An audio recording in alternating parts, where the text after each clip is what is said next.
Olá, turma. Espero que vocês estejam bem. Eu vou fazer uma revisão aqui com vocês sobre o futurismo. Nós já vimos essa matéria, só que eu preciso dar uma revisada antes de entrar no conteúdo novo. E o futurismo foi um movimento de vanguarda. Vanguarda é só para lembrar, pessoal.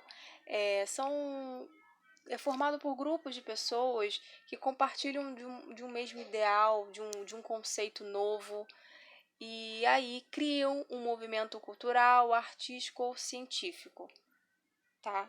As vanguardas elas sempre pensam e fazem produções bem à parte daquilo que é feito a rigor academicista, né? E aí academicista pode ser de cunho artístico, científico, enfim. O futurismo foi um movimento artístico e literário que teve como principal característica a valorização da tecnologia e da velocidade. O futurismo ele desenvolveu-se em todas as artes e foi influenciado por vários artistas. Um deles foi o Marinetti, que eu já falei, tá no livro de vocês. E esses artistas eles se identificaram os ideais, né, com o fascismo. O futurismo, falei isso também, que foi um movimento artístico que não durou muito, principalmente pelos seus ideais. Por quê? Tinha um lado muito positivo, porque exaltava a vida moderna, fazia todo esse culto da máquina e da velocidade, essa coisa de captar, tem uma imagem aqui, ó, de captar a velocidade das coisas. Isso tinha muito a ver com como as coisas estavam mudando em todo daquele cenário quase pós-guerra, da industrialização, enfim, da vida moderna mesmo, que estava numa constância.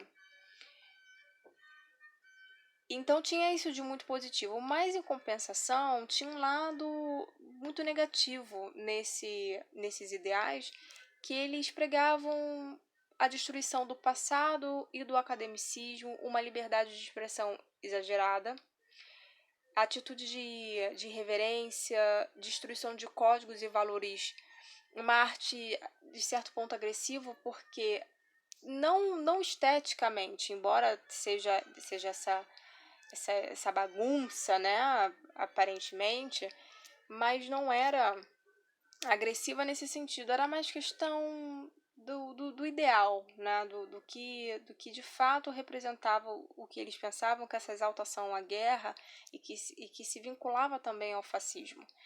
Isso não foi muito bem aceito, né, e como não era até hoje, então na época não foi e não vingou. E aí temos algumas representações. A pintura futurista ela foi influenciada pelo cubismo e pelo abstracionismo. O abstracionismo, um movimento artístico baseado em apenas obras abstratas, né? A gente tem o Kandinsky, que foi um dos principais, e o cubismo, que essa obra aqui, embora ela seja futurista, ela tem fortes influências cubistas. Pablo Picasso, né, foi um dos precursores, o precursor, né, de fato do cubismo. E aí a estética do cubismo é aquela ideia de que todas as faces de um objeto ela é representada em um plano só. A gente tem dentro de um desenho, dentro de qualquer composição artística, a gente tem o uso da perspectiva, aquela coisa que dá a ilusão de profundidade, de ótica. Essa arte aqui, no caso, tanto essa como do cubismo, e essa foi inspirada no cubismo, você não tem essa ideia de profundidade, você tem essa impressão que a imagem, né, o objeto, ela foi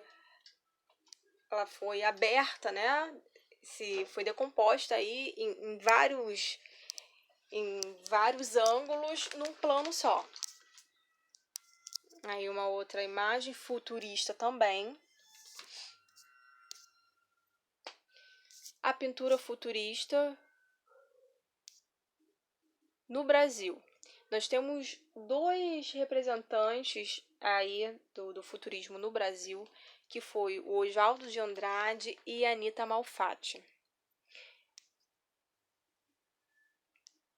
No livro de vocês, na página 457, a gente fala um pouco sobre o futurismo no Brasil e o contexto de como chegou aqui. Aí do lado vocês veem algumas obras da Anitta. Vocês podem ver que não tem a característica forte do futurismo no que aconteceu nos Estados Unidos, né, na Europa, mas tá ligado, eu vou chegar lá. Vamos lá. O artista futurista, ele não está interessado em pintar um automóvel, mas captar a forma plástica à velocidade descrita por ele no espaço. Essa era a principal intenção. Por isso que eles não se importavam bem em mostrar o objeto, né, a forma.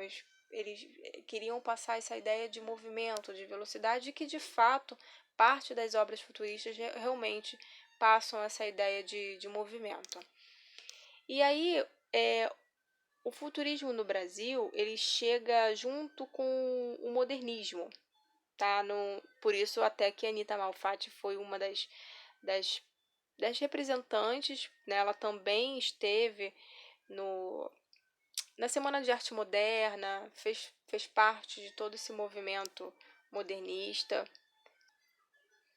Então, pessoal, o futurismo aqui no Brasil, como está aí na página 457 do livro de vocês, ele chegou junto, né, como já disse, com o modernismo, com as ideias do escritor aí, Oswaldo de Andrade, que logo após sua chegada da Europa. Porém, os artistas adeptos ao modernismo no Brasil, eles utilizaram apenas algumas técnicas e ideias do futurismo, com uma rejeição ao passado e a valorização pelas transformações dos tempos modernos e, sobretudo, ao futuro, a aversão às reproduções e o cultivo da pureza original.